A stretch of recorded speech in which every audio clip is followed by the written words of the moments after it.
नमस्कार।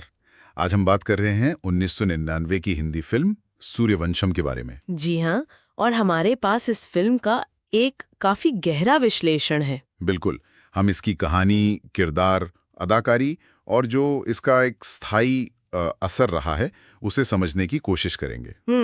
मकसद असल में ये जानना है कि भाई कुछ कमियां तो शायद होंगी, पर ये फिल्म आज भी इतनी लोकप्रिय क्यों है। हाँ, खासकर टीवी पर तो बहुत आती है ये। वही, और पिता पुत्र के उस रिश्ते के संदर्भ में इसकी क्या अहमियत है।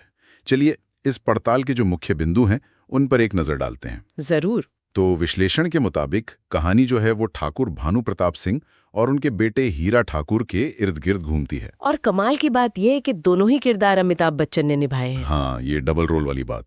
तो भानु प्रताप गांव के आप कह सकते हैं मुखिया हैं, सम्मानित व्यक्ति हैं और पढ़ाई लिखाई को बहुत ज्यादा महत्व देते हैं। बिल्कुल। और इसी वजह से अपने अनपढ़ बेटे हीरा को वो समझते हैं कि ये किसी लायक नहीं है। और यहीं पर देखिए कहानी का जो मुख्य संघर्ष है वो सामने आता है।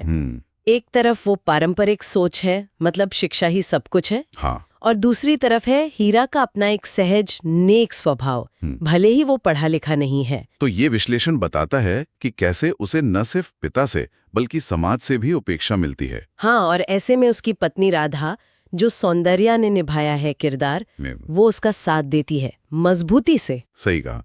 और फिर आते हैं अमिताभ बच्चन के उस डबल रोल पर। हाँ, विश्लेषण में उन्हें सदी का महानायक कहा गया है और जोर इस बात पर है कि कैसे उन्होंने एक तरफ वो कठोर पिता और दूसरी तरफ वो भोला संघर्ष करता बेटा, दोनों किरदारों को जिया है। बिल्कुल। सौंदर्या के राधा के किरदार की शालीनता का भी जिक्र है और अनुपम खेर जैसे सहायक कलाकार भी। हाँ, उनका भी योगदान महत्वपूर्ण था, लेकिन अगर हम बड़ी तस्वीर देखें तो फिल्म का जो भावनात्मक केंद्र है वो पिता पुत्र का रिश्ता ही है। हाँ, वो तो है। उसे काफी गहराई से दिखाया गया है। विश्लेषण ये भी मानता है कि फिल्म की लंबाई थोड़ी ज्यादा है। हाँ, कुछ लोगों को लग सकता है। और कहीं कहीं ड्रामा शायद थोड़ा मेलो ड्रामा की तरफ चला जाता है। पर इन कमजोरियों के बावजूद जो भावनात्मक जुड़ाव है, खासकर वो पिता पुत्र के रिश्ते का उतार चढ़ाव, वही इसकी स्थायी अपील की वजह लगता है। बिल्कुल वही कारण है कि लोग आज भी इससे जुड़ते हैं। और इसमें संगीत को कैसे भूल सकते हैं। अनुपम शर्मा का संगीत, आनंद बख्शी के गीत। हाँ, वो दिल में बसा ले प्यार जैसे गाने। हाँ, वो तो आज भी याद है लोगों को। ये भी फिल्म की पहचान का एक अहम हिस्सा है। सही कहा।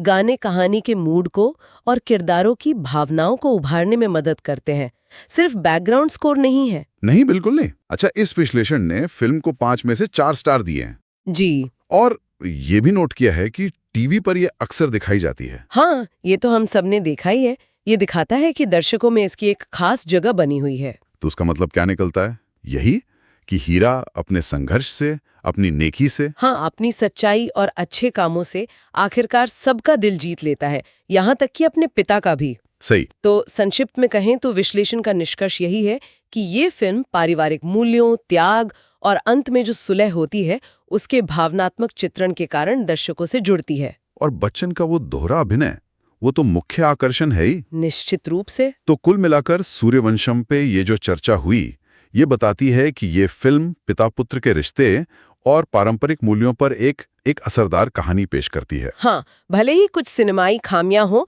पर इसका प्रभाव बना हुआ है। सही। और ये विश्लेषण ना एक दिलचस्प सवाल भी पीछे छोड़ जाता है। क्या? जैसा हमने देखा, हीरा आखिरकार सम्मान पाता है अपने कर्मों और सच्चाई से। हाँ, शिक्षा या पारंपरिक पैमानों से नहीं। बिल्कुल।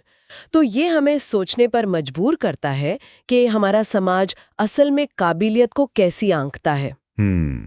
मतलब सिर्फ स्थापित पैमानों से, जैसे डिग्री या रुतबा? हाँ, या फिर व्यक्ति के चरित्र, उसकी मेहनत, उसके नेक इरादों का भी कोई मोल है?